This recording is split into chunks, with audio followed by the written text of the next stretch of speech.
বিষ্ণুৰ চৰণ স্মৰণ কৰে পুৰুষৰ লাভ নাই। হেনজানি আমাৰ যিমান শকতি হৰি কুমাৰক মনুষ্য জন্মে সদায়, যিমান পাৰে ঈশ্বৰৰ নাম ল'বলৈ কৈছে, স্মৰণ কৰিব দিছে। কিয়? বিষ্ণুৰ চৰণ স্মৰণ কৰে পুৰুষৰ লাভ নাই।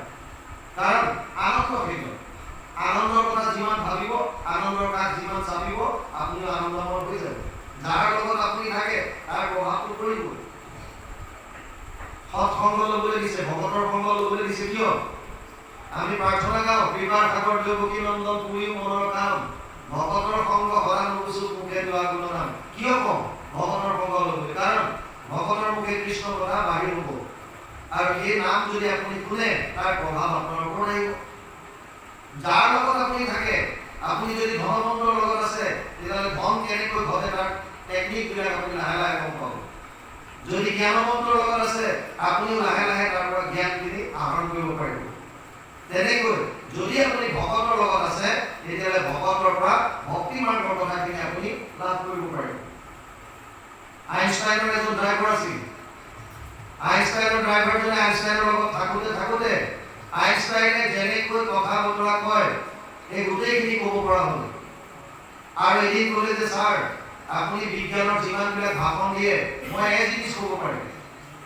আইনষ্টাইনে ক'লে ঠিক আছে, মোক এখন মিটিঙত মাতিছে, তই তেতিয়াহ'লে তালে মোৰ জেগাত তই গ'ল, আইনষ্টাইন হৈ গ'ল, আৰু মই গাড়ী চলাই তোৰ দৰে ড্ৰাইভাৰ হৈ যাম।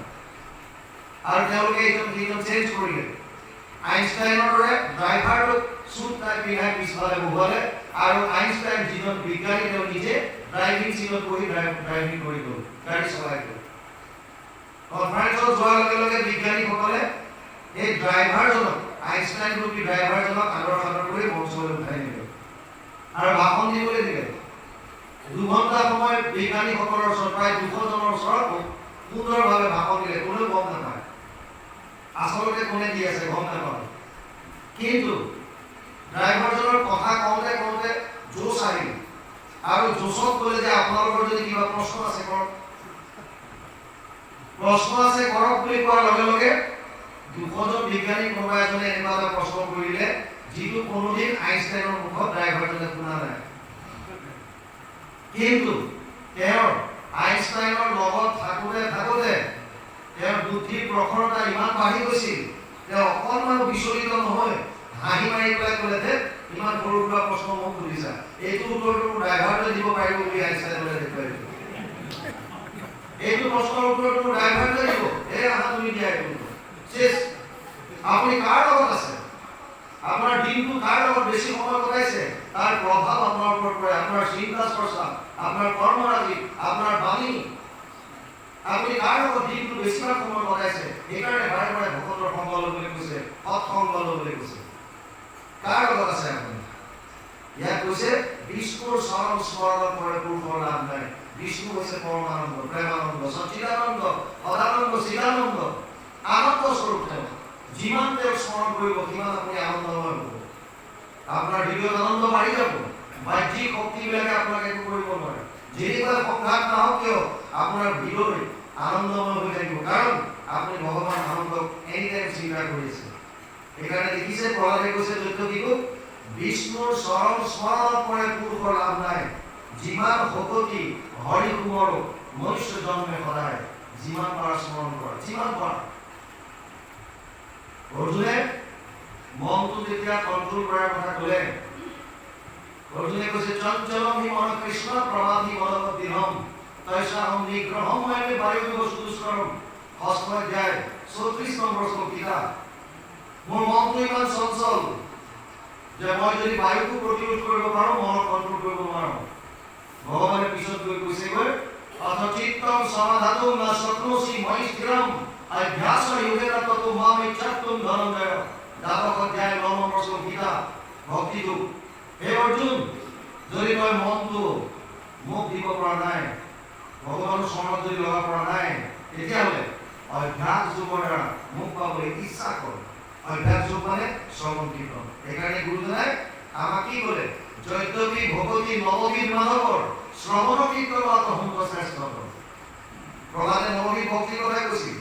শ্ৰৱণম কীৰ্তনম বিষ্ণু স্মৰণম পাদসেৱনম অৰ্চনম বন্দনম দায় আত্মনিবেদনম 7:5-23 সপ্তম খণ্ড পঞ্চম অধ্যায় 23 নম্বৰ শ্লোক ভাগৱত তাত নবী ভক্তিৰ কথা কৈছে কিন্তু গুৰুজনাই সেই নবী ভক্তিৰ পৰাও আমাক সহজ কৰি দিলে কি কেৱল শ্ৰৱণ কীৰ্তন কিয় যিটো আপুনি শুনিব যিটো আপুনি পঢ়িব এই কথাটোৱে আপোনাৰ মনলৈ আহি থাকিব স্মৰণত আহি থাকিব সেইকাৰণে ইয়াত কথাটো কৈছে যিমান শক্তি হৰি মোৰ মনুষ্য জন্মে সদায় কিয় কিয় ঈশ্বৰৰ নাম লম কাৰণ ইয়াত কৈছে সমস্তৰে প্ৰিয় সুহৃদয় আত্মা জগতৰ পিতা মাতা হেন জানি আনক বিষয় এৰিয়া হৃদয় হৰিক চিন্তা কিয় ঈশ্বৰৰ চিন্তা কৰি কাৰণ ঈশ্বৰ হৈছে সমস্তৰে প্ৰিয়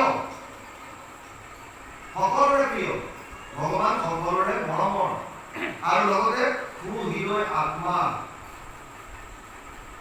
ঈশ্বৰ সৰ্বভূতানাম হৃদেশে অৰ্জুন তিষ্ঠতি ভগৱান সকলোৰে হৃদয়ত আছে ইয়াত আৰু আত্মাস্বৰূপে আছে গতিকে এইজন ঈশ্বৰক আমি নাম ল'ব লাগে সমস্তৰে প্ৰিয় সুহৃদয় আত্মা জগতৰে পিতা মাতা অৰ্জুনক কৈছে পিতামহস্য জগতো মাতা ধাতা পিতামহ বেদ্যম পবিত্ৰ ওংকাৰ ঋক সাম যজুৰ এবচ নৱম অধ্যায় 17 নম্বৰ শ্লোক পিতা হে অৰ্জুন মই পিতা পিতামহস্য জগতো এই জগতৰ পিতা মই মাতা মই পিতামহ মই বেদৰ ওংকাৰ মই ঋক মই সাম মই যজুৰ মত্ত পৰতৰ মান্য কিঞ্চিত অস্তি ধনঞ্জয় মই সৰ্বমিদম প্ৰথম সূত্ৰে মনে বানাইব সপ্তম অধ্যায় 7 নম্বৰ শ্লোক গীতা মোতকে শ্ৰেষ্ঠ কোনো নাই অৰ্জুন যেনেকৈ এঘাৰী মালাত মণিবিলাক গাঁঠি থোৱা থাকে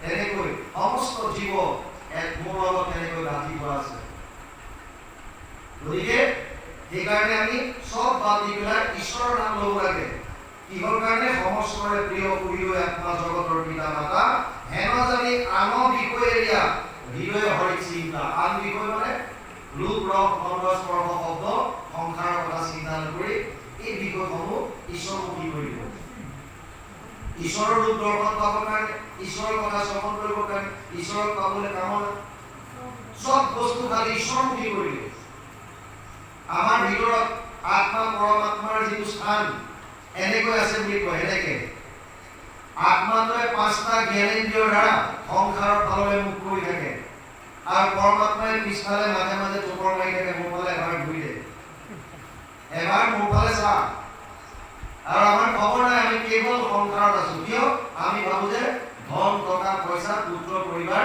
এইবিলাকে আমাক সুখ দিব কিন্তু আপুনি যাৰ পৰা সুখ বিচাৰিছে কেতিয়াবা ভাবি চাইছেনে যে তেওঁৰ সুখ আছে নে নাই নিজৰ মই মোৰ পত্নীৰ পৰা সুখ বিচাৰিছো